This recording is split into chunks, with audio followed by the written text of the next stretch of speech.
cases of Lithuania and Poland. And I am so grateful that it's always been true that President Trump understands the threats, in that he was the first to put American troops for the first time in history in Poland to stop war criminal Putin.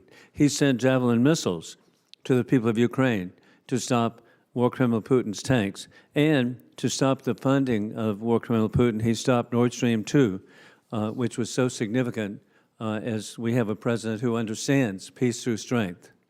War criminal Vladimir Putin is driven by an imperial ambition and a desire to recreate the failed Soviet empire. Our Eastern flank allies know better than anyone deterrence is the first and best line of defense against an enemy with an insatiable appetite for invasion. Airspace and maritime violations are only part of his effort to probe NATO defenses, test our unity, and undermine the institutions he despises. And Russia is not acting alone. The Kremlin is sustained by a coalition of hostile dictatorships, from the regime in Tehran, which supplies drones and weapons, to the Chinese Communist Party, which fuels Russia's rearmament, to the Democratic People's Republic of North Korea, which provides artillery and manpower. These dictatorships share one goal: infiltrating and weakening free countries. Last year, I chaired a Helsinki Commission hearing on, quote, Russia's shadow war on NATO, end of quote, where we examined the spectrum of Moscow's overt and covert attacks on the Western world. These tactics have only grown more brazen and more coordinated and more insulting and more mocking, especially along the eastern flank. Reasserting deterrence and countering these capabilities is costly and requires serious challenges to be made in areas of production and procurement, but will make us more prepared and efficient. The bottom line: free countries and the free world cannot wait until a full-scale invasion is at its borders. Last month, Ranking Member Steve Cohen and I introduced the Eastern Flank Strategic Partnership Act in the House. The companion is the bipartisan bill led by Chairman Roger Wicker and Senator Jeanne Shaheen. The legislation ensures the United States treats the Eastern Flank as a priority theater, and that allies investing in their own defense receive the support they need. We want to make it unmistakably clear: America stands with the dynamic frontline partners. Their security is American security. The people of Estonia and all of Central and Eastern Europe know the price of freedom, and they understand the stakes. Putin's imperialist agenda does not stop at Ukraine. By occupying Transnistria of Moldova, by occupying, invading Georgia, and then rigging elections in the Republic of Georgia. And neither can our resolve. The sick symbiotic relationship between war criminal Putin, the Chinese Communist Party, and the murderous dictatorship of North Korea, and the regime in Tehran require deterrence in American and European theater to prevent aggression in the Indo-Pacific, as a warning to the Chinese Communist Party that there is resolve. There is broad bipartisan support to continue programs like the Baltic Security Initiative, which supplement the significant financial contributions made by Baltic allies. This initiative puts money back into American defense companies and is a great return on investment. These are model allies, are the foundation of the defense of American families and against U.S. adversaries. Thank you to the witnesses, and I look forward to your insight. I yield back. Thank you very much, Congressman and Chairman Wilson, for your very fine statement. At this point, we will hear testimony from our three distinguished witnesses. And we'll begin, of course, with the Minister of Foreign Affairs of the Republic of Estonia, Margus Tsahkna. Sir, did I say your name somewhere near correctly? Thank you, Chairman. You said it more correctly than normally in Estonia, so thank you for that. Well, you are recognized, and we appreciate you coming and sharing your knowledge with us.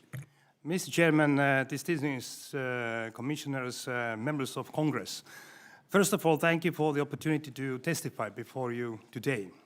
Let me begin by expressing my gratitude to you, to the entire US Congress, and to the American people for your steadfast and long-standing political and military support to Estonia. The United States never recognized the Soviet annexation of the Baltic states of Estonia, Latvia, and Lithuania after the Second World War. And you have been there with us every step of the way since 1991. Your unwavering support of us informs our unwavering support of Ukraine. Russia's full-scale war against Ukraine is about to enter its fourth year. President Putin's maximalist objectives have not changed. To conquer Ukraine, to dominate its near abroad, to divide the West, and to push the US out of Europe. Russia's attempts to weaken the West follow this old Soviet playbook, fostering division and fear. Russia remains convinced that it can outlast both Ukraine and the West. But President Putin has miscalculated. Ukraine has not fallen, the West has not crumbled, and our unity endures. Commissioners, Russia's war is not just about Ukraine.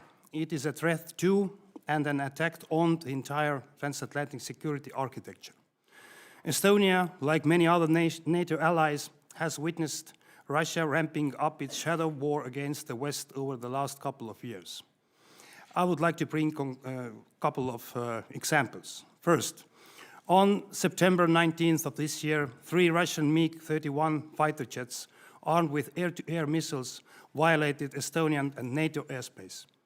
The aircraft remained in our airspace for 12 minutes, flew a depth of 6 miles and across a distance of 60 miles, and were as close as 10 miles from the Estonian capital of Tallinn. 10 miles is the distance from this meeting room to Tyson's Corner in Virginia. The incursion in September was the 4th violation of our airspace this year alone, and 83rd violation since 2003. Yes, 83rd violation since 2003. Second, in August, we expelled the first secretary from the Russian embassy in Estonia for deliberately undermining our constitutional order and for sanctions violations. Third, we have seen Russian naval ships and Russian fighter aircraft escorting its shadow fleet vessels in the Baltic Sea. A very concrete incident took place on May 13, when again Russia's fighter jet violated Estonian airspace, escorting the shadow fleet vessel. Fourth, in the late 2023, Russian intelligence executed a sabotage operation in Estonia that targeted individuals and private and public property. Fifth, starting in the late 2023, Russia started sending waves of migrants to Estonia and Finnish borders, and we stopped them. Sixth, in April 2024, Russian GPS jamming of civilian air traffic forced the Finnish airline Finnair to suspend flights between the Finnish capital of Helsinki and the Estonian city of Tartu. Seventh, in May 2024, the Russian border guard unilaterally removed from the Narva River the buoys that demarcate the border between Estonian and Russian. And I know that several of you esteemed commissioners have seen the Narva River firsthand. None of these acts occurred in isolation, and similar incidents have occurred across Europe, unfortunately. Dear commissioners, the Russian threat is real, and Russian aggression knows no border or limits. We expect Russia's hybrid campaign to increase and intensify. Russia's goal is to divide the West socially and politically, and to disrupt our willingness and ability to support Ukraine. Our response must be clear. Every Russian provocation will mean a NATO more united, a West more resolute, and Ukraine more tightly interlinked with the Euro-Atlantic family. While conquering Ukraine remains Russia's top priority, Russia is successfully conducting the massive reform of its armed forces. Despite all the Russian casualties in Ukraine, the size of the Russian military is growing. One consequence of this reform will be more Russian personnel and more Russian military assets deployed to Baltic and Finnish borders. In 2016, there were some 125,000 Russian troops as close as 25 miles from the Estonian border. Our population is 1.3 million people. For scale, imagine having some 35 million hostile troops 25 miles into Canada or Mexico. Our intelligence suggests that within the next 2 to 3 years or less, Russia will return to Baltic borders with even more troops and military equipment that they had before full-scale invasion to Ukraine. Russia has also already demonstrated the ability to rapidly generate a large combat-ready forces. But NATO is not standing idly by. Baltic skies are protected by a NATO air policing mission. NATO launched the Eastern Sentry and Baltic Sentry operations to better protect NATO's eastern flank. Politically, as a response to our airspace violation, NATO and United Nations Security Council sent a clear message to Russia. Its aggression against Ukraine and its provocations against the West will not succeed. Thanks to US leadership, NATO recently agreed to a historic increase of its defense spending. Estonia's core defense spending will hit 5.4% of GDP next year. Europe is expected to invest some 7 trillion in defense by 2033, including into co-production opportunities. In Estonia, we continue enhancing our border security and our military deterrence, and we continue sending at least 0.25% of GDP to Ukraine in military aid. Here I wish to thank the US Congress specifically. For the last several years, you have supported the Baltic Security Initiative. This program has accelerated the development of military capabilities such as air defense and long-range fires across the Baltic states. In 2025, for every dollar in security assistance from US, we put $21 into our defense budget, and most of it's going back to US economy. The presence of US troops on NATO's eastern front is likewise invaluable. Estonia is honored to provide your troops top-of-the-class military housing and unique training opportunities. All this makes NATO's deterrence credible. A stronger Europe is a stronger NATO, a stronger America. To conclude, we will not let Ukraine surrender to Russian aggression or let Russia dictate the terms of peace and security in Europe. Mr. Chairman, Commissioners, Members of Congress, I thank you for the privilege of testifying here today. I look forward to your questions. Thank you. Thank you very much. Mr. Seth Jones, we are delighted to have CSIS back with us, and you are now recognized for your testimony, sir. Thank you, Mr. Chairman. Thanks, Mr. Wilson, Dr. Murphy, Mr. Elsie, and other distinguished members of the Commission. Honored to share my views on this subject, particularly returning from NATO headquarters last week and also our allies in the UK. I'd like to reflect on 3 main points in my testimony here. Happy to get to other issues in the discussion. First is that the Russian government has conducted and continues to conduct a growing campaign of sabotage and subversion against the US and Europe, designed in part to target countries, companies, and individuals that have provided support to Ukraine. What else did we need to see then within the last 24 hours?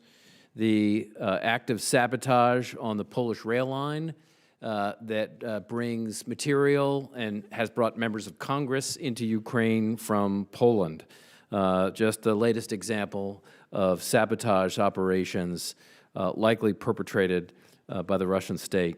Second, much of this campaign has been led by the main intelligence directorate, or the GRU. These attacks generally across Europe, but we've also seen the targeting of U.S. bases, collection, generally been an intelligence collection. They've included bombings, some of which I'll go into detail on, drone incursions, sabotage against undersea cables and pipelines, electronic attack, cyber operations, as well as other incidents in intelligence collection against U.S. bases in Europe.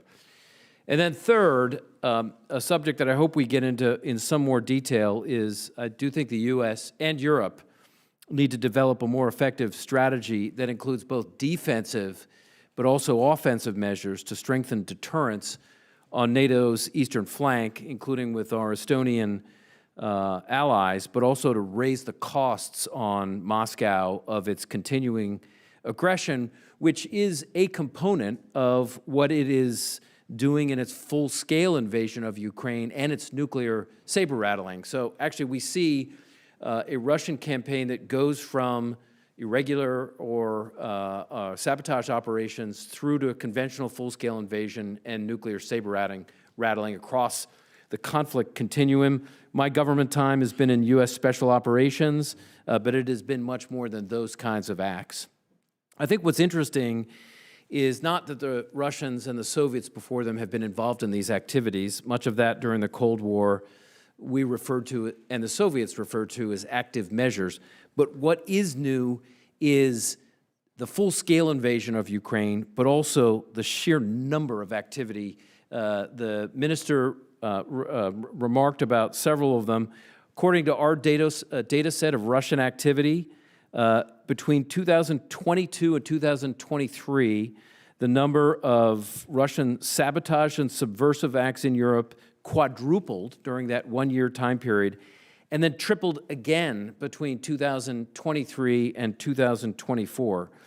Those Russian activities, some of which we assessed were Russian government, some of them were leveraging partner forces, including elements of Russian criminal organizations or other actors in Europe, included things like explosives against companies that were housing or building material sent to Ukraine, the use of blunt instruments against undersea fiber optic cables, including as part of the Shadow Fleet, and then a range of other activities, including targeting transportation links with both cyber, but as we've seen recently also kinetic activity, bombings against key rail links.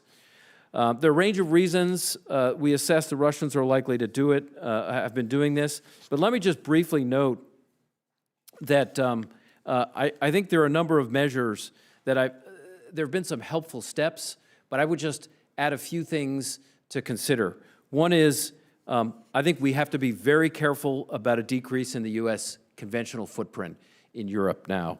We've advocated in research of U.S. force posture. We call a 4+2 force posture with 4 brigade combat teams in Europe. I think it is important to send a message to the Russians, particularly with U.S. Army capabilities, that we are serious, and those would be important for deterrence. On offense, I will say just very briefly, I think the Russians are vulnerable on the economic sanctions, both primary and secondary, that are worth thinking about escalating. I think the Russians are also vulnerable on a much more targeted activity against their Shadow Fleet, of which there is intelligence about. And then finally, a need to continue providing assistance to Ukraine. For a range of these reasons, I think Russia can be deterred, but I do think the U.S. needs to play an important role. And with that, Mr. Chairman, I turn it back. Well, thank you very, very much. And we now recognize Mr. Peter Rue. And do I have that pronunciation correct? You can call me whatever you like, Senator Wicker. Peter Rao is the Rao, conventional okay. pronunciation. Very good. Sometimes if I get it right, 50% of the time, I feel like I'm batting 500. You're Chairman, recognized, and we are thrilled to have you here. You got my name right, Mr. Chairman. All right, yes. I struggled, and I did practice all evening last night. Chairman Wicker, Co-Chairman Wilson, and distinguished members of the Commission, thank you for this opportunity. The views I express in my testimony, which I will now summarize, are my own and should not be construed as representing an official position of Hudson Institute. As the minister pointed out, and as Dr. Jones elucidated, Russia is prosecuting a campaign of hybrid warfare against NATO. Putin has complemented this campaign with nuclear threats to gradually tilt the security environment between Russia and NATO in Moscow's favor. Russia's intention is to stress the alliance and exacerbate divisions between allies and within nations. The Kremlin brackets these actions with persistent information operations. To put it directly, Russia is undertaking a comprehensive campaign of political warfare designed to weaken the West. There is near consensus in the analytical community that as long as Russia struggles to take territory in Ukraine, it cannot afford a broader war with NATO. While this judgment is almost certainly correct, it risks lulling the West into a false sense of security. Because Russia is an offensive and revisionist power, while NATO is a defensive alliance, Moscow has the advantage of choosing both the time and place of any potential confrontation. The salient point is that while the overall military balance favors NATO by a significant margin, the balance of forces in some parts of Eastern Europe may favor Russia in a blitz scenario. So what is to be done? U.S. forces are the backbone of deterrence in Europe, and U.S. commanders have testified that permanently stationed troops are invaluable for learning the local terrain and improving interoperability with allies. And yet, until it established U.S. Land Forces 5th Corps Forward Command at Poznan, Poland in 2023, the U.S. had no permanent force presence in the new member states of NATO, in deference to the NATO-Russia Founding Act of 1997. That political agreement with Russia lost all meaning with Putin's full-scale invasion of Ukraine. To counter whatever misperceptions may arise from the recent U.S. decision to pull an infantry brigade back to Fort Campbell, U.S. planners may wish to consider turning a rotational presence into a permanent force in Eastern Europe. Given its strategic location near the port of Constanța on the Black Sea, Romania is transforming Mihail Cognițianu into one of the largest NATO bases in Europe. As a key node in Europe's security architecture, the base could serve as the ideal host for a modestly sized permanent U.S. garrison.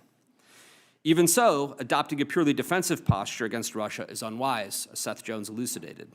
For the Kremlin, bribing the captains of cargo ships to drag their rusty anchors across the Baltic seabed to cut critical cables would cost a mere pittance. The total cost to Russia of launching its recent drone salvo into Poland totaled no more than a few $100,000. As a first step, therefore, NATO's political leaders may wish to change the Kremlin's cost-benefit calculus by tasking commanders to reassess the rules of engagement for the alliance's Baltic air policing mission. Such a directive would at the very least get Moscow's attention. NATO could also tie Russian violations of Allied airspace to Russian positions abroad. Ukrainian special forces have already targeted Wagner Group operators in Africa, from Mali to Sudan. The West could make clear to Moscow that it would encourage and facilitate similar operations against Russia's Africa Corps, jeopardizing a lucrative Russian market, should the violations of Allied airspace continue. Alternatively, every violation of Allied territory by a Russian UAV could be met with the transfer of a commensurate number of cruise or ballistic missiles to Ukraine, whether it's the Swedish-German Taurus or the U.S. Army tactical missile system. Furthermore, while the U.S. and Europe cannot order Moscow to repair damaged infrastructure at the bottom of the Baltic Sea, it can make clear that it will exact a commensurate cost for Russian sabotage. Moscow still earns hundreds of millions of dollars every day in oil sales.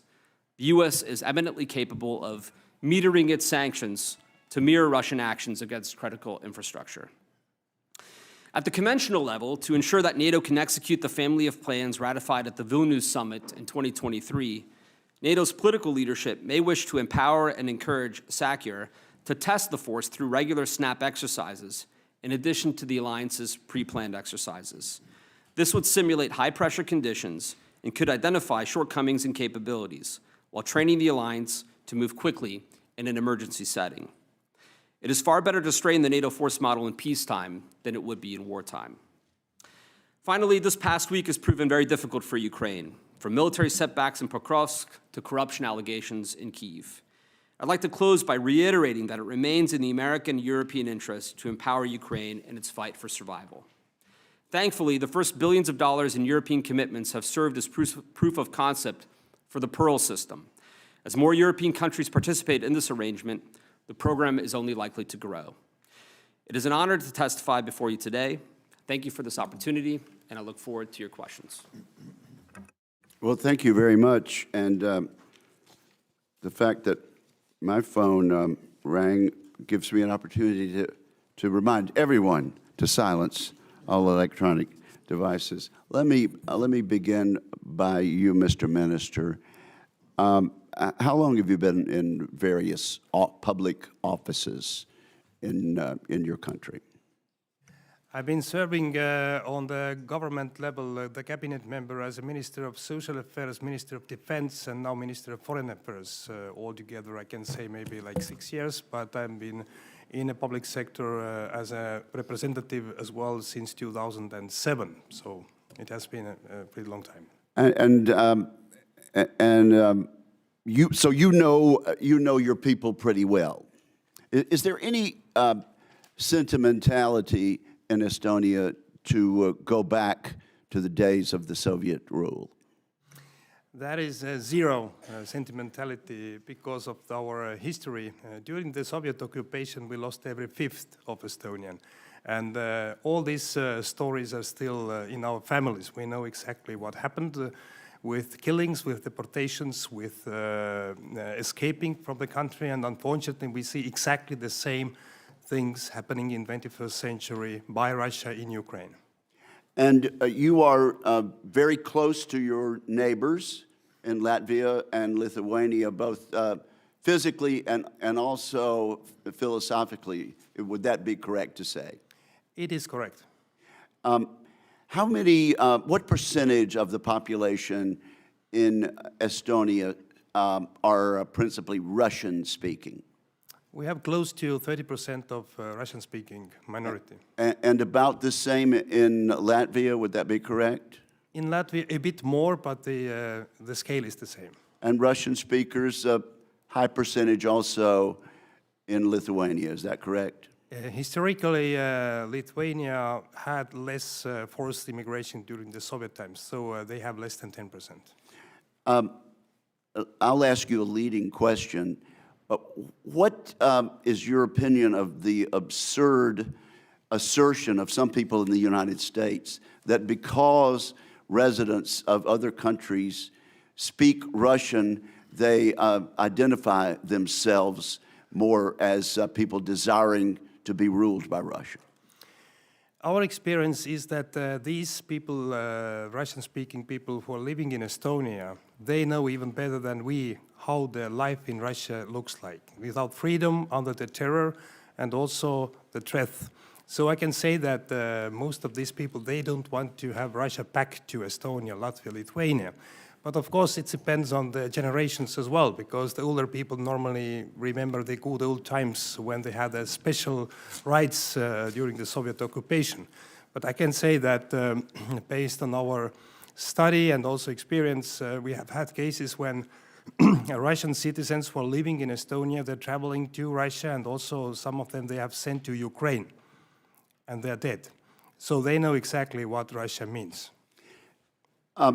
Mr. Rao and Mr. Jones, imagine, if you will, a young couple in their 30s sitting around in Camden, South Carolina, or perhaps in Corinth, Mississippi, just starting out, a couple of kids, working hard, both of them in jobs, trying to make ends meet and deal with the challenges of youth and a family. What's it to them whether Ukraine or the Baltic nations are overtaken by a Russian dictator? What does it matter to them? What's their stake? Well, Senator, thank you for that question. I would argue that the peace and stability of Europe has long been directly connected to peace and prosperity in the United States. Some 2/3 of global foreign direct investment is transatlantic. Something like 46 of 50 U.S. states trade more with Europe than they do with China. This is by far the most intense and closely knit economic environment you will find anywhere in the world. And I interpret Russia's attack on Ukraine, including all of the hybrid operations in Ukraine's near abroad, as Russia's, if not opening now, I would say almost decades-long attack on the European security order. So this impacts thousands of jobs. It impacts huge amounts of investment. And if European security begins to crumble, so will some of the economic well-being we have here in the United States. Mr. Jones, same question, and I might add to that. What is that couple's stake, or those couples' stake, in the validity and sanctity of our country's solemn word when we give a promise? Well, I think we have committed as part of a NATO member to protect democracy in our own country, but also certainly in others as well that we have formal alliances with. You know, it was interesting, the on trips to Japan, Korea, and Taiwan recently, all three of them, senior leadership of all three countries, said what happens in Ukraine and on the Eastern Front has a significant effect on our security. How do we trust the U.S. going forward if they were to abandon an allies in other places? I would also highlight something that is much bigger than just Russia itself, which is, as we have seen since the full-scale invasion of Ukraine started, there has been significant Chinese assistance into Russia, North Korean assistance, including North Korean soldiers, and Iranian assistance, including Shahed industrial capacity in areas like Yelabuga. So Americans in 1939 wondered, why should we care about a Nazi Germany that was invading Poland and then continued into Belgium and then eventually into France? I think we've got a revanchist Russia and others as well. I think there is a lot to be concerned about. So if I'm 100% in my little household, America first, I still have a stake in what is going on in the Baltic. Absolutely. I think I am America first, but not So am America I. only. Thank you very much. Chairman Wilson. Thank you very much, Chairman Wicker. And indeed, it's an honor to be with each of you. And Foreign Minister Sakna, it's just it's so encouraging of the success of Estonia. My visit there, as I mentioned to you, to be on the banks of the Narva River, and the chairman again was ahead of the curve. People may speak Russian, but they don't want to be part of Russia. They want to be part of Estonia. And we've already heard in 1939 what German-speaking people, this recognition of Sudetenland, that Hitler had the same plan, and that's why we need to be strong. With that in mind, indeed, Foreign Minister, I want you to know that unity has indeed not crumbled. It's been really reaffirmed, and I'm associate member of the NATO Parliamentary Assembly, and it's just so exciting to me to see NATO standing together and no wavering. It's just incredible. And then I'm also grateful to be the co-founder and co-chair of the European Union Caucus. Again, who would imagine the unity there? And the consequence of that is that one of the most recent studies I've seen is that in terms of per capita investments to assist the people of Ukraine, the United States has come in 17th per capita GDP. And so it's really clear indeed the excess over our providing of aid to any to our European allies, and so it's just so positive. And then I'm really grateful that indeed President Trump has recognized this in the past by putting American troops for the first time in Poland, by providing the Javelin missiles to the people of Ukraine to try to avoid this war in the first place, and then to stop Nord Stream 2, the funding of war criminal Putin. With that in mind, where we are is at what point should NATO shift to default air defense rules of engagement, including pre-delegated authority to shoot down hostile drones immediately? What are the operational risks of remaining under peacetime rules? Thank you. Thank you about this question. This is a not only like practical question, it is actually going back to the history, and also I see it unfortunately today. This is something that President Putin is using very well. It's a fear. It's a fear of escalation, which is actually isolating sometimes our way of thinking, what is really happening. So President Putin is using the fear against us. And every time when Russia has more pressure on, he's going to talk about escalation. He's still going to talk about nuclear deterrence, and then the western part of the world will be frozen. And I can say you that in our region, we don't believe in that. And that's why we say as well that the red lines policy, in the meaning of NATO, must be very clear. If there is a violation of the airspace and we see the direct military threat to the NATO member state, we should use the force. And as well, it was asked after we called the United Nations Security Council meeting about this. It was in September when this high-level United Nations General Assembly week started. And later on as well, the same question was asked from President Trump, and he said very clearly that on the question that if you need to shoot the planes down, it was correct. We need to shoot them down if there is a threat. So I think that we have everything in place. We just need to understand that Putin understands exactly this language. He's pushing us, and if we are hesitating, if we are based on the fear, then he is pushing forward again and again. We see it since 2007, when actually President Putin published his plan during the Munich Security Conference. And he was very clear that his goal is to eliminate the root causes. And root causes for him is the collapse of Soviet Union. 2008, we saw invasion to Georgia, and 20% of the territory is still occupied. 2014, Ukraine war started, and response was not there. 2022 as well, we have full-scale war in Europe. So in that regard, why I'm too long, what I want to say is that we see very close to Russia that we must be very clear, no fear. If there is a need to use the force, we'll need to do it. And then the red lines are settled. Thank you. And again, thank you. And my time is up. And actually, I just want to commend President Jones. We're so grateful for the Center for Strategic and International Studies, what that means. And as we have people around our Eastern European allies observing what we're saying today, they know to call on President Jones. And then Director Rao, thank you so much. The Hudson Institute, how fantastic it is. And a point I want to make, you mentioned Constanta. I was 28 years ago visiting Cluj-Napoca in Romania to recognize a sister city relationship with Columbia, South Carolina.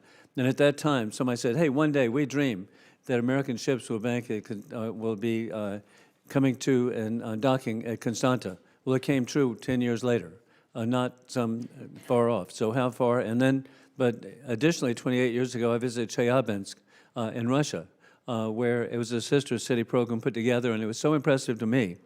See our shared culture of art, literature, architecture, arts in every way, music, and my hopes for a free and independent Russia have been doomed by war criminal Putin. But the people of Russia, I'm just hoping one day they too will have the opportunities the people have of the eastern flank of NATO. I yield back. Thank you. And now the chair recognizes Representative Steve Cohen. Thank you, Mr. Chairman. I thank the witnesses. I apologize for being a little late. This is the most important subject. I visited Narva, and you can visually see the city of Narva, the area, and it is so Russian in terms of stark architecture that is typical Soviet, and the expressions on the people's faces are those of people who don't seem to be happy campers. Unlike in Estonia, the rest of Estonia. And I'm happy to see you, sir. You have one of the most attractive leadership groups in the world, and nice that they chose a minority to send here. I enjoyed my visit to Estonia, I always have. There's nothing changed since... I think the minister is a very handsome man.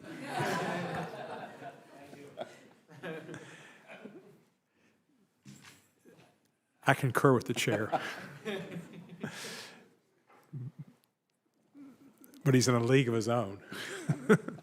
1939 and today are no different. The attitude of Putin and Stalin are no different. It's Russia, Russia, Russia, Soviet Union, Soviet Union, Soviet Union. And that has not stopped, and that's what drives Putin. And it's driven him since he was KGB in Germany and saw the fall of the Berlin Wall, which was awful to him, and he's never forgotten that. Politicians should sometimes forget old problems and go on to new problems. Sometimes they can't get over old problems, and they get into repeating errors of the past. We're going to have in Lithuania Latvia and Estonia are going to have problems with Russia. They would love to have you back in the Soviet Union. We need to act strongly. I know President Trump has had mixed postures toward Russia. What he did in Helsinki was sinful. What he did in Alaska was almost as sinful. To welcome him to our country, to roll out the red carpet, to genuflect, to have our troops honor him when he just came as a charade. He never came to Alaska with any idea of working towards a peace agreement. He doesn't want peace. He wants to take over Ukraine. He'd like to kill Zelensky, and he'd like to go into the other countries in Eastern Europe, and he will do that. Russia has a lot of significant and lethal military equipment on a scale comparable to ours and China's, and maybe in some cases surpassing it. And they didn't do that to win the science fair. They wanted to come after us and our Eastern European friends.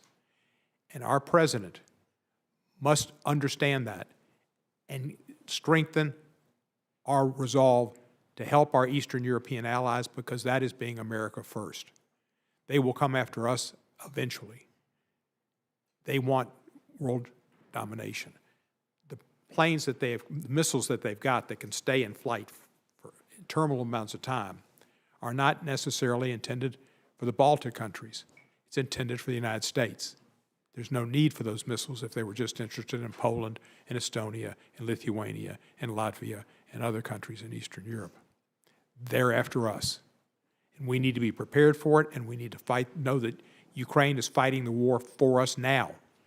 And they need more defensive weapons, and they need more authority to attack Russia and bring the fight to the Russians. That's the only way we can stop them. Putin only knows power. To retreat from him, as we did in Helsinki and as we did in Alaska, was wrong. It only strengthens him. So I hope that we get bolder and we understand the importance of what's happening in Ukraine and what would happen in the Baltic states if Ukraine is not successful in fending off the Russians. Thank you for your country's strength and for its desire for democracy, which all people should yearn for. I yield back the balance of my time. Thank you very much, Representative Cohen. Senator Bozeman, I'm going to give you a minute to collect your thoughts here and recognize Mr. Jake Elsie of Amarillo, Texas. Representative Elsie is a Navy veteran, fighter pilot, and a veteran of Iraq and Afghanistan, and we welcome him to the commission. You're recognized for a question, sir. Thank you, Senator. Appreciate being here. It's actually the thrill of a lifetime as I studied growing up about the Helsinki Commission and the work that they do for world peace. I'm just privileged to be a part of this now with so many friends and to see you all here today. Vladimir Putin is not a president. He's a dictator, and he's a czar.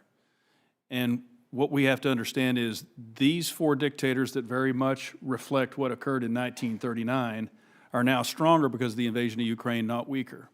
They have gotten together on economic, industrial, and defense cooperation, and that has increased amongst all four. So if anybody is deluding themselves into thinking this is about Russia and the Baltics or Russia and the Nordics, it is not. And what troubles me about some of the discussion that we have in the media, not here today, but the discussion, and I guess it's the accepted term now, is hybrid warfare. Hybrid warfare is one of those terms that really makes it antiseptic, and as if there's no victims, as if there's no damage, there's no deaths, there's no destruction. We, in 1999, learned that the Chinese are using unrestricted warfare in their aims for the South China Sea and beyond. We need to call this for what this is, as it's unrestricted warfare in all the ways that they're doing it, to include killing people in foreign nations. That is an act of war. So many ways that they're doing that. So I think we should start calling it unrestricted, but I'm pleased with what I'm seeing from NATO. the responses that we've had from time to time, we have kind of tried to find our way on this. I think we need to continue to send the signal that we are going to send permanent troops into Europe to defend them, because Vladimir Putin is the orc. He's the ultimate orc. As a fan of Lord of the Rings, John 10:10 says the enemy kills, steals, and destroys. Tell me what Russia builds, what they improve. They improve nothing. They build nothing. They kill, steal, and destroy. And they're probing the Baltics and they're probing the Nordics right now to see if there's going to be a response. And up until now, there has been no cost for anything they've done. So I'm proud to say that President Trump said, shoot them down. And I'm a proponent of that myself. So, Peter, I'm going to ask you a question, put you on the spot. In 1994, we had the Budapest Memorandum, which said Russia's not going to invade and we will be there to protect Ukraine. Different president. In 1997, we had the Founding Act. Different president, different czar in Russia. Can we just count those as not being in effect anymore?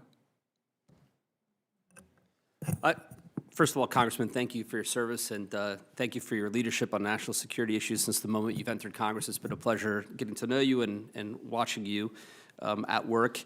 I think the NATO-Russia Founding Act is totally obsolete, and I don't think the United States should feel bound by it at all. It's essentially been torn up by the Russians, and if one reads the language of the act, it has been totally violated by the Russian Federation. And I agree 100% that the Russians understand strength and strength alone. And to connect it to Chairman Wilson's remarks, remember in 2015 in November, the Turks shot down a Sukhoi Su-24, and ever since, the Russians have not violated Turkish airspace once.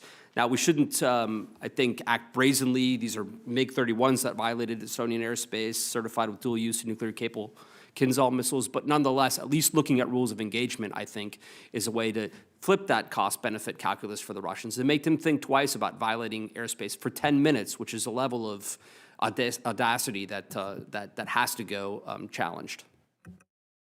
When we talk about, thank you, when we talk about these nations, the Baltics and the Nordics, we're talking about 10 million people total, 1.3 million people in Estonia. They're not that big. So they are, as they are in Taiwan and as they are in Israel, they are surrounded by enemies that are only minutes away.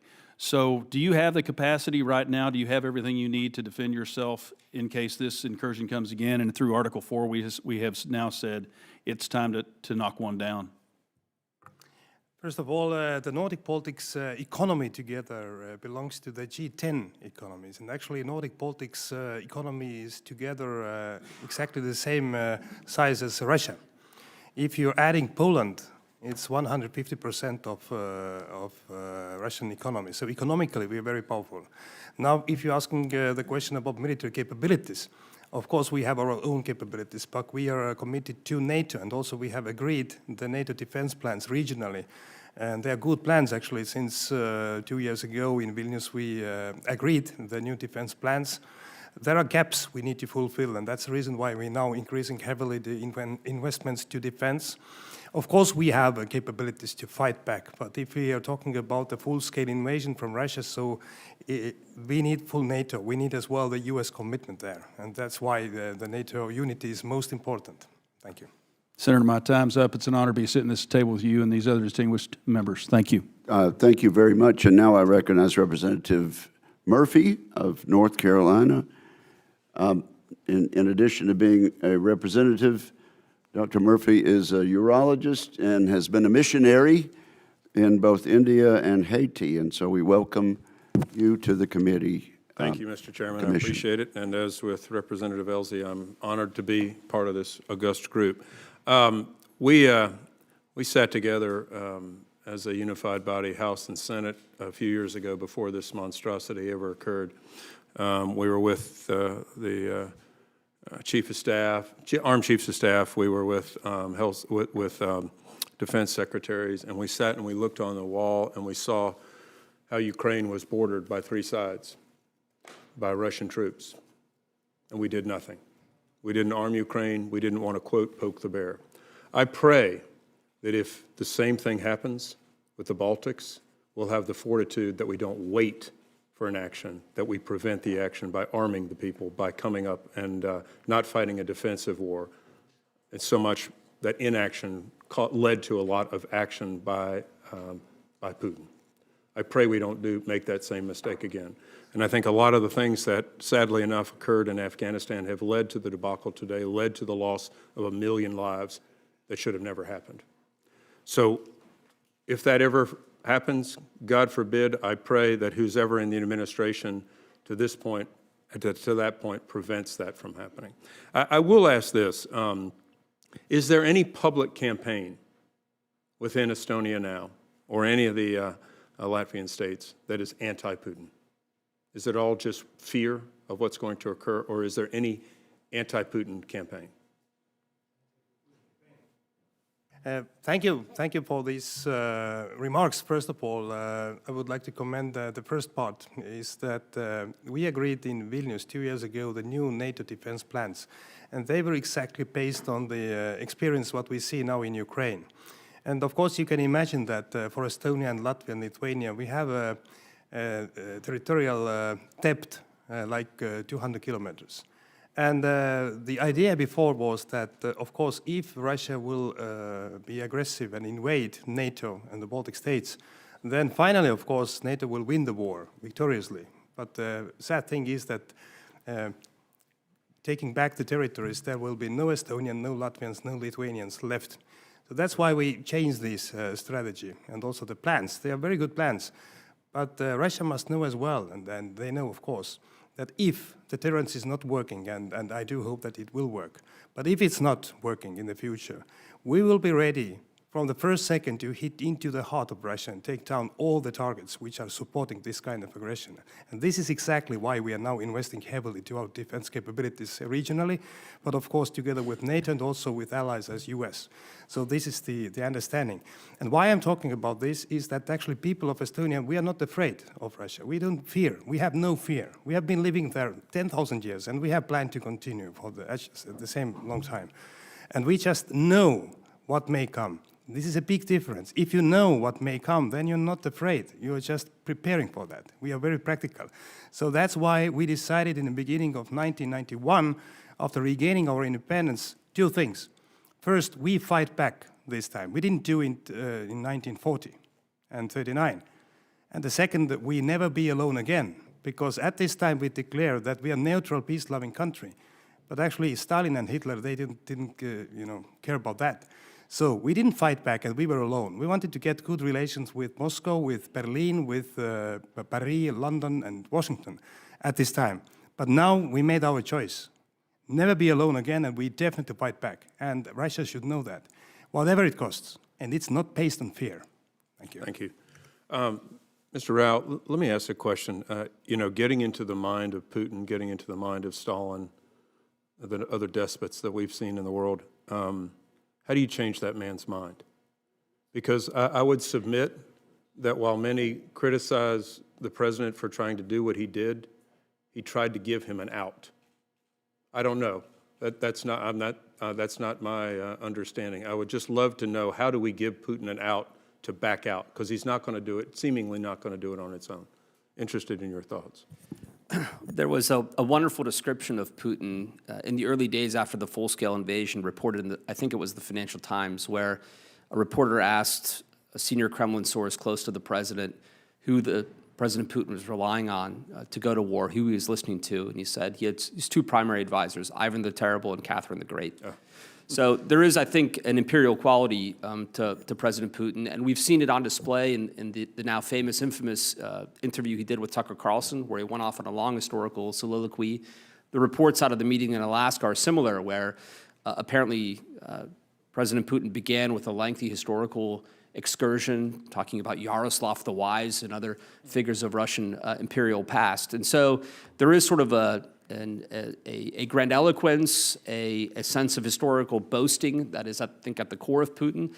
But beyond that kind of ideological tenor, I do think he responds to basic cost-benefit analysis. And if the pain and suffering imposed on the Russian people is sufficient to threaten the political foundations of his rule, he may be forced to reconsider and come to the table. And I think both the Pearl system of weapons support, financed by the Europeans to Ukraine, and the recently announced Rosneft and Lukoil sanctions, which take effect on the 21st of this month, so just in a few days, are both the military and economic prongs of an attempt to change the Russian calculus. Because to date, the president has sought to engage President Putin and President Zelensky. He sought to act as a mediator, bending in his kind of neutrality and mediation towards the Ukrainians, but nonetheless to mediate.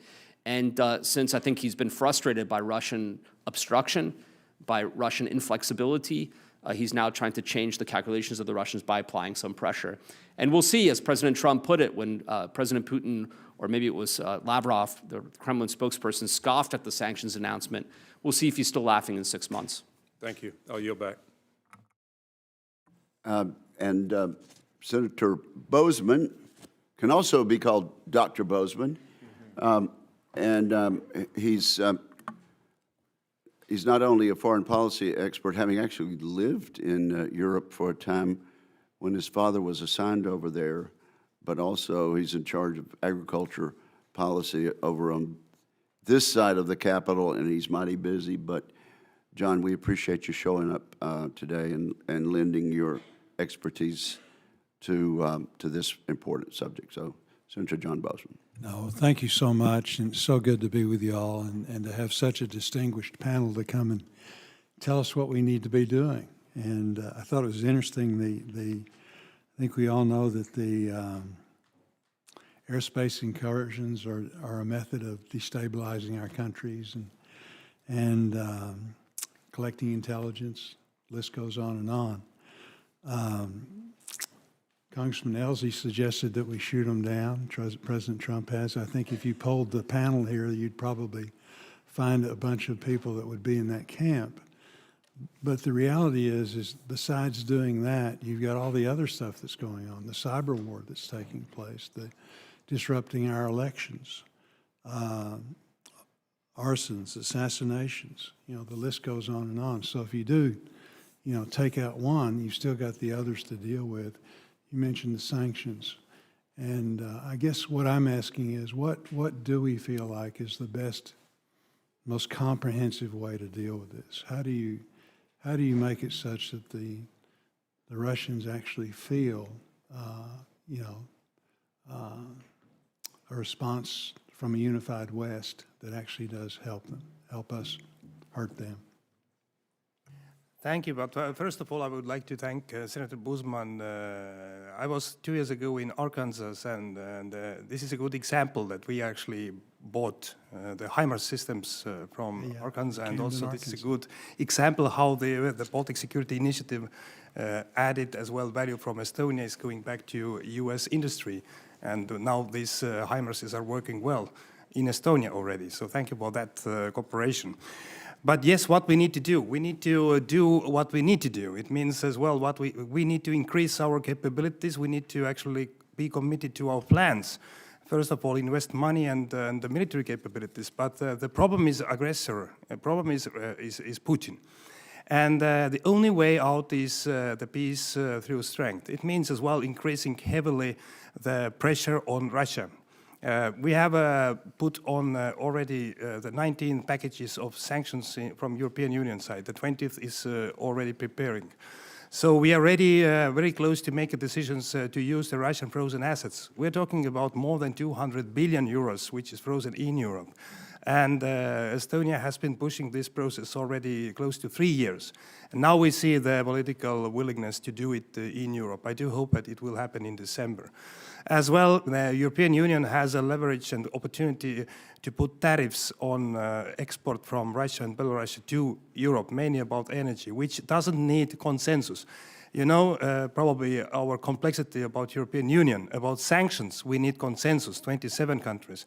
But about tariffs, we need the qualified majority, and it's proposed by European Commission. It will hit heavily.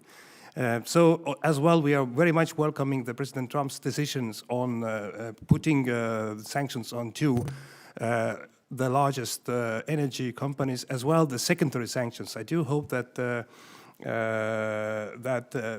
Senate will and also Congress will support these sanction regime, the secondary sanctions mainly, because they are hitting these countries and governments which are dealing with Russia.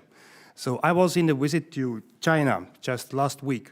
It was very interesting. Of course, probably I couldn't change the global foreign policy goals of China, but I was very clear as well. And I asked a question that China is the main enabler for Russia to wage the war. Main economical supporter, but as well we are talking about at least the dual-use technologies which has been given to Russia. And so what we need to do together with US and so on, together with Europe, is that to improve and also to increase the pressure to China to buy less gas and oil from Russia, because Putin's and Russian economy is not doing well. They are not doing well. As well, Russia has not have any kind of strategic breakthrough on the battlefield in Ukraine. Whatever Putin wants to tell, instead of 6 days special operation, he's waging more than 3 years of full-scale war without any strategic breakthrough. So that's why we need to act to support Ukraine, but at the same time put more pressure on Russia. This is the only way, and I hope that we are going together on that direction. Thank you. Mr. Jones?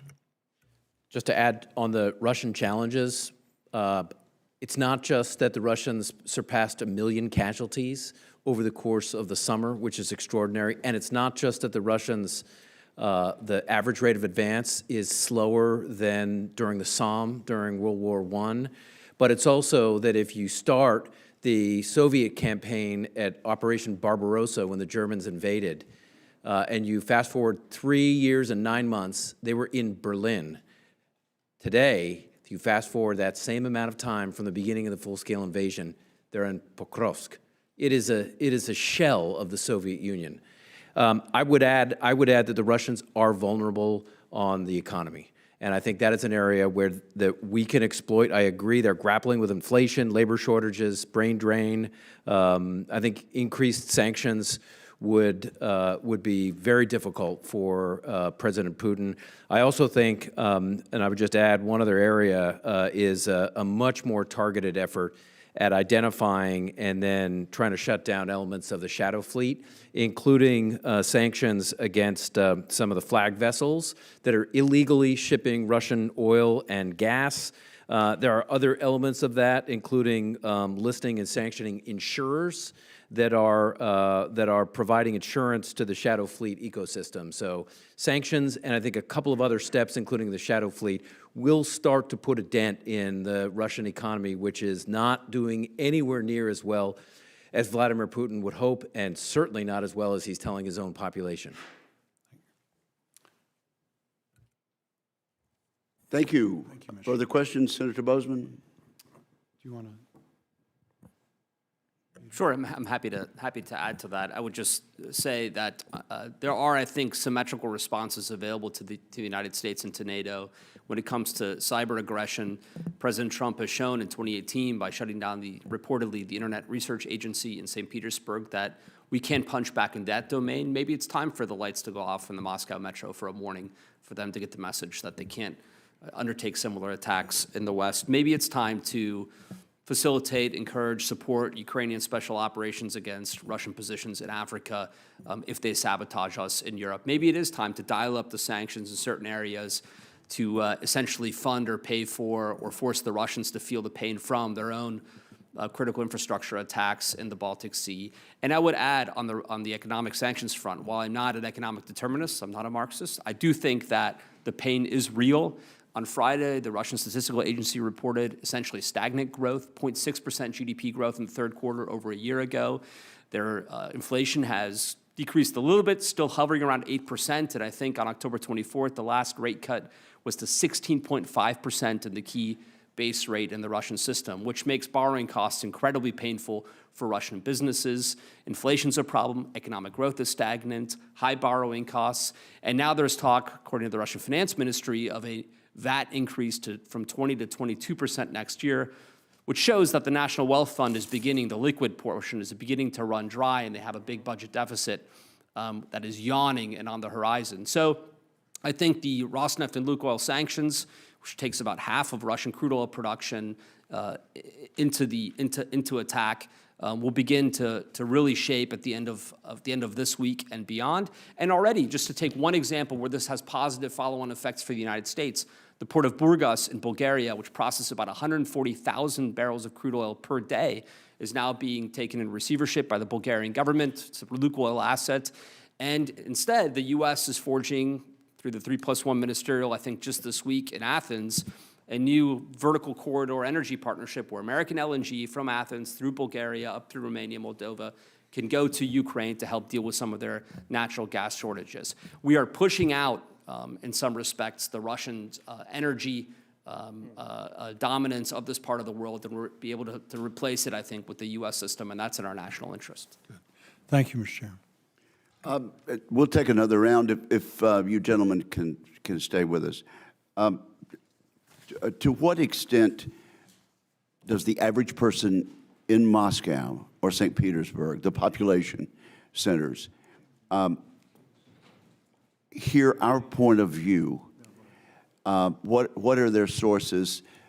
We have testimony that the economy is in the tank, and people realize the economy is bad there. To what extent do they blame the war and Putin for getting them into the war?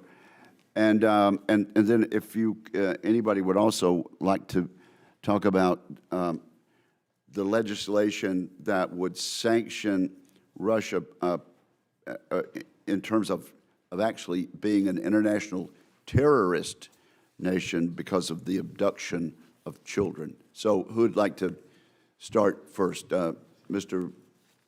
Shachna, yes. Shachna. Shachna, yes. This is it took a couple of years in Estonia to study my language, my family name. Thank you. But we don't know in adequate ways what Russian people are thinking, because it's not even the question about the surveys, which is pretty impossible to make in Russia, in Moscow and St. Petersburg, but people are under constant terror, and they are not able to answer the questions in honest ways. So we are talking about the society which is living under constant terror, and if you think about that the Russian war against Ukraine is a bad thing, there will be punishments. People are sitting in prison. So it's hard to say what Russian people are thinking in scientific ways. But it's as a consequence of a terror regime. So the second point is that we have declared as Estonia that Russia is a terroristic country, and also for us, no problem to follow the legislation as well based on this criteria.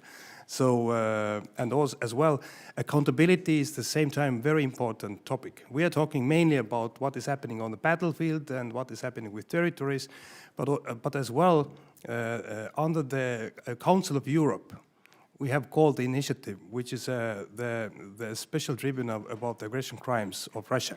And this tribunal must be put in force. And Estonia will join one of the first countries with this. We sent this legislation already to our Estonian parliament to join that. It was exactly the last time we did something like this in the world was Nuremberg special tribunal about the Nazi crimes. Unfortunately, communistic crimes never have had this kind of tribunal, and this is actually, I think, one of the core reasons why Russia continuously, repeatedly violating everything and acting as an imperialistic nation, because this kind of tribunal has never happened from the past, and now it's a time to commit that. Thank you.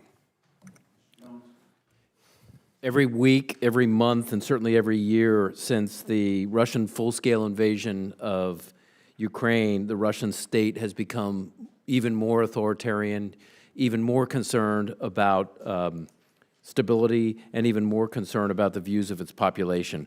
I think the answer is clear. Russian citizens do not have access to information. It's a state-controlled media, state-controlled internet. I do not think, in general, the population understands what has gone on. I don't think there's a general sense of the sheer casualties that the Russian state has, that Russian soldiers have suffered. Let me interrupt you there. President Zelensky, in a conversation that I was part of just a few days ago, said there were over 50,000 Russian fatalities in the month of September this year. Not casualties, but 50,000 fatalities in their military force. Surely that word is getting back to the mothers and fathers and husbands and wives. Well, I think, Mr. Chairman, one of the challenges has been that most of the individuals recruited into the Russian military have not been serving. They're not been the sons, certainly not the daughters, but not the sons of politically important people in Moscow or St. Petersburg. They're from Central Asia or Siberia or other locations. And clearly, Vladimir Putin does not care about casualties from huge chunks of his population. Does public opinion matter in Russia? I think as long as there is a significant element of fear among the population, people are not going to rise up against the government that Vladimir Putin has right now. And there is tremendous fear right now. Well, I did interrupt your train of thought there. If you'd like to complete your statement, I'd be happy to do that. Just that the Russian state under Vladimir Putin, since the war, the full-scale war began, it was already going in this direction anyway. It's become increasingly repressive. So his population is not getting accurate information about the state of the war. They continue to blame NATO for A, how it started, and B, NATO assistance. And I think that is an interesting question about whether we have effectively penetrated Russian news media. I will just remind everyone that it was President Reagan, for example, in Poland during the Cold War that authorized an incredible program to provide assistance to Poles and support solidarity. So are we doing the same right now? Mr. Rao. I would just note that in the 2010s, President Putin built up a pretty significant domestic repression apparatus after Russians took to the streets following a questionable presidential election. And I think that very effective repressive mechanism mingles with a certain apathy of Muscovites who look at, as Seth Jones put it, sort of Dagestanis dying in Ukraine and think to themselves, so long as it doesn't affect me and my immediate kin, I'm okay with this. So I don't detect the same sort of churn, the writhing and chafing that we saw in Berlin in 1953, Budapest 1956, Prague 1968, right now in Russia. I do think, though, that returning to the United States, the issue of the abducted children, which is just a horrific and cruel and terrible act of aggression against the Ukrainian peoples, has seized the attention of a lot of Americans.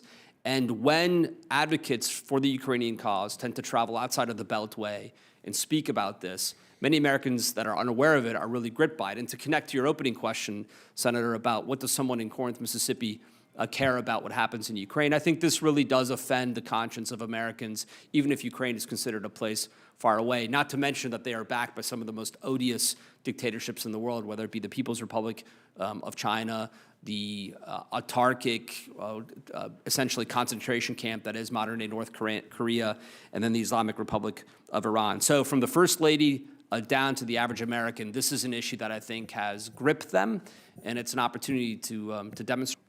It's my understanding that Pope Leo will be addressing this issue in Rome within a matter of days. That wouldn't surprise me, Senator, if I could just add one more point. I think the threat to Putin comes not from sort of the cosmopolitan artist class of St. Petersburg, but really from his hardened fascist right flank, which will argue you were correct to go to war, Mr. President, but you've been weak in how you've executed it, because it has been such a bungling effort for the Russian armed forces. So to the extent that there is opposition, we see some of it in these social media telegram channels where there's been criticism of the leadership. To what extent do we need to be worried about what is happening in Pokrovsk? I think the situation in Pokrovsk is difficult, if not dire. I think it's very important that the Ukrainians learn the lessons of Bakhmut and Avdiivka and ensure that their personnel is able to leave pockets that seem to be, according to the public reporting and open source intelligence, closing. But I would note that Pokrovsk is not the final gate of protecting Ukraine proper. There are other very important fortified cities as part of this fortress belt that Ukraine's established in Donetsk. And so it is one very important battle. I think it matters as much at the political, sort of symbolic level as it does at the actual military tactical level. And for that reason, it's garnered a lot of attention, but I wouldn't say it's determinative. Mr. Wilson. Thank you very much, Mr. Chairman. And indeed, thank all of you for being here today. And indeed, Foreign Minister, I think you're so correct and to hear the resolve of the people of Estonia to resist whatever may occur. And it is ironic that we're here with the Helsinki Commission, okay? We can think back to the Finnish population, the bravery of the Winter War of 1939. A tiny little former Russian province comes back and defeats and resists the Soviet Union successfully. And then as we were talking about resolve of NATO, I can't believe I forgot to point out the ultimate resolve, and that is now Finland is a member of NATO. Now Sweden is a member of NATO. Who would ever imagine 200 years of neutrality? But I think they were inspired too by the Baltic Republic. So working together, I'm just so encouraged of what can be done.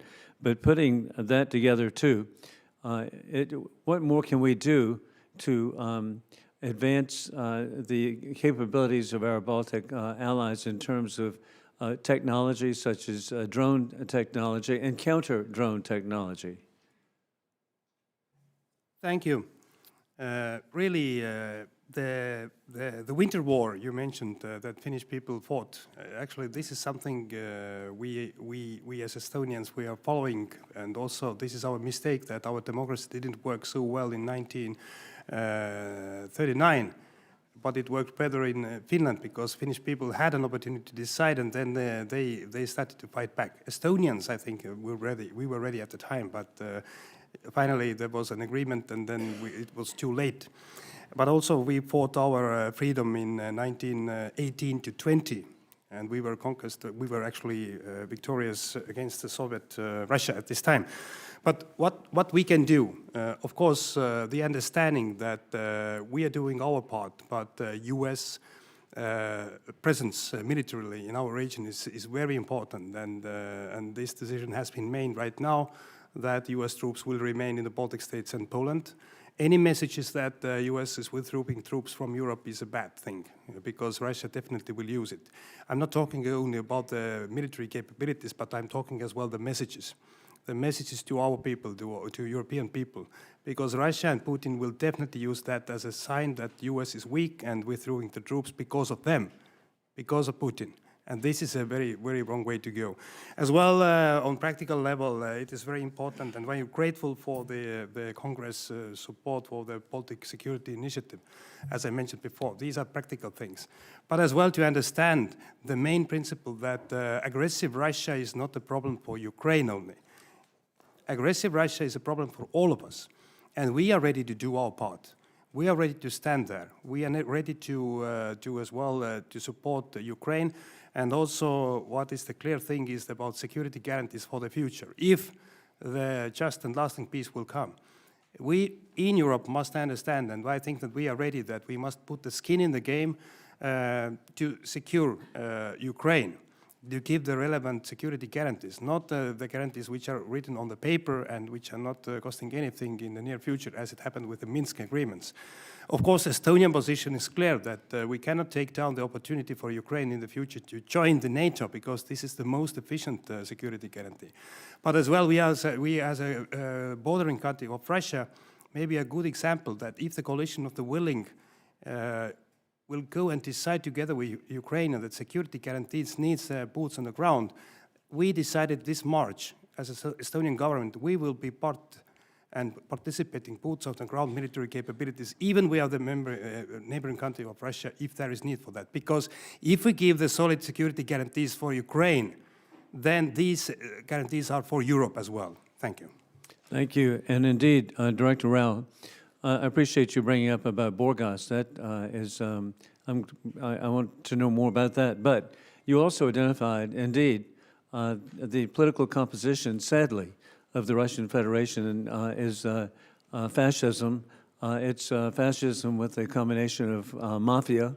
As I told you, I had wonderful visits to Russia, and I it's heartbreaking to me to see a country that could have had such opportunity now have an economy smaller than Italy, and then to find out it's smaller than the Baltic republics and Poland together. Over and over again, what could be a great country, but putting that in mind, there's also good news, and that is about Burgas, and then indeed the incredible opportunities that President Trump has achieved for the Black Sea region and Caucasus with Azerbaijan and Armenia.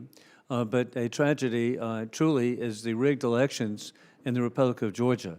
What do you recommend that can be done with the Georgian Dream dictatorship, which is now working very closely with the Chinese Communist Party to give away the only Black Sea port that Georgia has to the Chinese Communist Party, which facilitates their ability to impact the importation of rare earths and the liberation and the economic progress of Central Asia? We're told that the minister has to leave in about 5 minutes, so we want to be mindful of his time. But thank you, Representative Wilson, for mentioning the steadfast, brave people of the Republic of Georgia who've stood out in the cold and in the summer heat for 1 full year protesting the illegal and rigged election, which has been recognized as such by the European Union and by a number of Americans. So who would like to respond about that particular issue? About Georgia? Yes. I was in Georgia just a year ago or a bit more, and I was there together with Baltic foreign ministers and Iceland foreign minister at this time. It was before the elections happened. And I saw as well, Mr. Chairman, the great willingness of Georgian people. And they believed at this time that actually the leadership is keeping the promises about the integration to the western part of the world and European Union and so on. But it was heavily violated. And also, we are very close to Georgian people. We have been very supportive all the decades about reforms. And what we see now, I don't call this government as a government, but this is a regime which is not following the Georgian people will. And what we see now is the beginning of the same developments what we saw years ago in Belarus. So this is a very dangerous thing. This is a very dangerous thing, and Estonian people, I can say you, will continue to support Georgian people's will for freedom. Thank you. And Mr. Cohen says he can limit his remarks to 2 minutes. Can you stay that long? Thank you, sir. Just a little history lesson, if you don't mind, Mr. Minister. I believe you said something. We have time. I believe you said something about Russia taking all the children in Estonia during the 39-40 period. Is that accurate? Did I hear that right? I was talking about Ukraine children. Okay, well, I know about Ukraine children, so I misunderstood you then. Okay. I thought you said they took, the population in Estonia was not as great because they took all the kids. No. The problem was that the end of 30s, our parliament was run out of these democratical rules, and we had very good president at the time who wanted the best for the nation, but we had no democratical system as it was in Finland to respond these proposals, so-called, from Russian side, Soviet side. So the Finnish people decided to fight. And Estonian people, we had no this democratical system. I got you. I just misunderstood what you said. Yeah. I wanted to clarify. Thank you very much. Appreciate you. We're going to conclude the hearing. We want to very much thank our witnesses, particularly you, Mr. Minister, and the representatives also of the think tanks that we rely so much on hearing the ground truth. Also, thank you to our audience, who've been very patient and attentive and have filled this room with supporters of what you believe in, Mr. Minister. And I can assure you that the words that have been spoken today by our three witnesses will reverberate around Europe and be heard worldwide. So thank you very much. And with that, we conclude the hearing.